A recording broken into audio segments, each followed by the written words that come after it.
Back to my YouTube channel. ಯಾರೆಲ್ಲ ನಮ್ಮ ಚಾನಲನ್ನು ಸಬ್ಸ್ಕ್ರೈಬ್ ಮಾಡದೆ ನೋಡ್ತಾ ಇದ್ದೀರಾ, ಪ್ಲೀಸ್ ಸಬ್ಸ್ಕ್ರೈಬ್ ಮಾಡಿ, ಸಪೋರ್ಟ್ ಮಾಡಿ ಫ್ರೆಂಡ್ಸ್. ನೀನಾದೇನಾ ಇಂದಿನ ಸಂಚಿಕೆಯಲ್ಲಿ ಏನಾಗುತ್ತೆ ಅಂತ ನೋಡೋಣ ಬನ್ನಿ.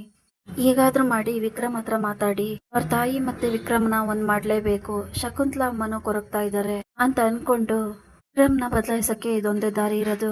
ಮನ್ಸಲ್ಲಿರೋ ಭಾವನೆನ ತೆಗ್ದಾಕಿ ಶಕುಂತಲಾ ಅಮ್ಮ ಮತ್ತೆ ವಿಕ್ರಮ್ನ ಒಂದ್ ಮಾಡ್ತೀನಿ ಅಂತ ವೇದ ಹೇಳಿ ಸರ್ಪ್ರೈಸ್ ಕೊಡಕ್ಕೆ ಅಂತ ವಿಕ್ರಮ್ನ ಪಾರ್ಟಿ ಹತ್ರ ಕರ್ಕೊಂಡೋಗಿರ್ತಾಳೆ.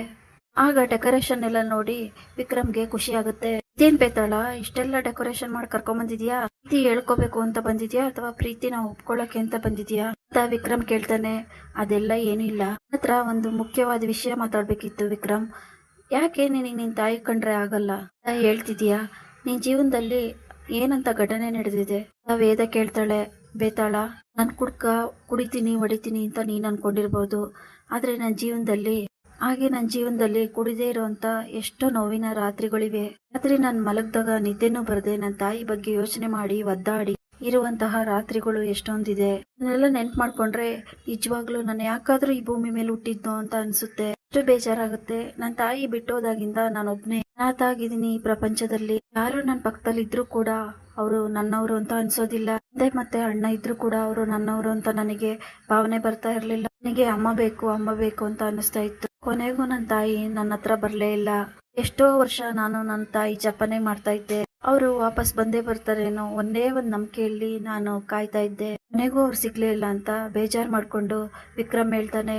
ಇದಂಗ್ ಕೂಡ ಬೇಜಾರಾಗುತ್ತೆ. ನಾನು ಚಿಕ್ಕ ವಯಸ್ಸಲ್ಲಿದ್ದಾಗ ತಾಯಿ ಬಿಟ್ರೆ ನನಗ್ ಬೇರೆ ಯಾರು ಬೇಕಾಗಿರ್ಲಿಲ್ಲ. ತಾಯಿನೇ ನನ್ನ ಪ್ರಪಂಚ. ಬೆಳಗ್ಗೆ ಎದ್ದಿದ ತಕ್ಷಣ ಮತ್ತೆ ರಾತ್ರಿ ಮಲಗಿದ ತಕ್ಷಣ ನಿದ್ದೆ ಬರ್ದೆ ಅಮ್ಮ ಅಮ್ಮ ಅಂತ ಇದ್ದೆ. ಎಲ್ಲಾ ಕಡೆ ಹುಡ್ಕಾಡ್ತಾ ಇದ್ದೆ, ಆದ್ರೆ ಅಮ್ಮ ಮಾತ್ರ ಸಿಗ್ಲೇ ಇಲ್ಲ.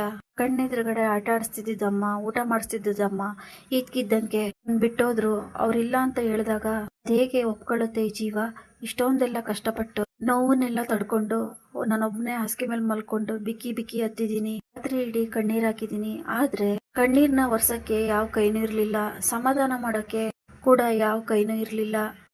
ಏನ್ ಮಾಡ್ಬೇಕು ಅಂತ ಗೊತ್ತಾಗದೆ ನನ್ನ ಜೀವನ ತುಂಬಾ ವಿಚಿತ್ರವಾಗಿತ್ತು ಅಂತ ವಿಕ್ರಮ್ ಹೇಳಿದಾಗ, ವಿಕ್ರಮ್ ಬೇಜಾರ್ ಮಾಡ್ಕೋಬೇಡ, ಸಮಾಧಾನ ಮಾಡ್ಕೋ. ಮತ್ತೆ ನಿನ್ ತಾಯಿ ಏನಾದ್ರು ವಾಪಸ್ ಬಂದ್ರೆ ನೀನು ಅವ್ರ ಜೊತೆ ಮಾತಾಡ್ತೀಯಲ್ವಾ? ಯಾವ ತಪ್ಪು ಮಾಡಿಲ್ಲ ಅಂತ ನಿಂಗೆ ಅನಿಸ್ತಿದೆ ಅಲ್ವಾ ಅಂತ ವೇದ ಹೇಳ್ತಾಳೆ. ಬೇತಾಳ, ನಾನು ಮೌನವಾಗಿದ್ದೀನಿ. ನನ್ ಮೌನ ಏನು ಅಂತ ನಿನಗೆ ಅರ್ಥ ಆಗಲ್ಲ ಬಿಡು ಬೇತಾಳ ಅಂತ ವಿಕ್ರಮ್ ಬೇಜಾರ್ ಮಾಡ್ಕೊಂಡು ಹೋಗ್ತಾನೆ. ಸರ್ಪ್ರೈಸ್ ಕೊಡ್ಬೇಕು ಅಂತ ಕರ್ಕೊಂಬಂದೆ, ಆದ್ರೆ ಅವ್ನ ಮನ್ಸಲ್ಲಿರೋದೆಲ್ಲ ನಂಗೆ ಅರ್ಥ ಆಯ್ತು. ಆದ್ರೆ ಈ ದಾಮೋದರ್ ಮಾವ ನಿಜವಾಗ್ಲೂ ಎಷ್ಟು ಕೆಟ್ಟವ್ರಂದ್ರೆ ತಾಯಿನ ತನ್ನ ಮಕ್ಕಳಿಂದನೇ ದೂರ ಮಾಡಿ ಜೊತೆಗೆ ಅವರೇ ಕೆಟ್ಟವರು ಅನ್ನೋ ತರ ಎಲ್ಲರ ಮುಂದೆ ನಾಟಕ ಮಾಡ್ತಾರೆ. ಇದನ್ನ ನಾನು ಹೇಗೆ ಹೊರಗಡೆ ತರೋದು? ಇದರಿಂದ ಇವ್ರನ್ನ ಹೇಗಾದ್ರೂ ಮಾಡಿ ಕಾಪಾಡ್ಬೇಕು. ಹಾಗೆ ಶಕುಂತಲಾ ಅಮ್ಮ ನಾನು ಮನೆಗೆ ಕರ್ಕೊಂಡು ಹೋಗ್ಲೇಬೇಕು ಅಂತ ವೇದ ಹೇಳ್ತಾಳೆ. ವಿಕ್ರಮ್, ಹೋಗ್ಲಿ ಬಿಡು, ನಿನ್ಗೋಸ್ಕರ ಸರ್ಪ್ರೈಸ್ ಕೊಡಕ್ಕೆ ಅಂತ ಇಲ್ಲಿ ಕರ್ಕೊಂಬಂದೆ, ವಿಷಯ ಎಲ್ಲ ಬೇಡ, ನಾನು ಊಟ ಅರೇಂಜ್ ಮಾಡಿದೀನಿ, ಊಟ ಮಾಡ್ಕೊಂಡು ಹೋಗೋಣ ಅಂತ ಹೇಳಿ ವೇದ ಮತ್ತೆ ವಿಕ್ರಮ್ ಇಬ್ರು ಕೂಡ ಊಟ ಮಾಡಕ್ಕೆ ಅಂತ ಹೋಗ್ತಾರೆ. ಇಲ್ಲಿಗೆ ಈ ಸಂಚಿಕೆ ಮುಕ್ತಾಯವಾಗುತ್ತದೆ. Thanks for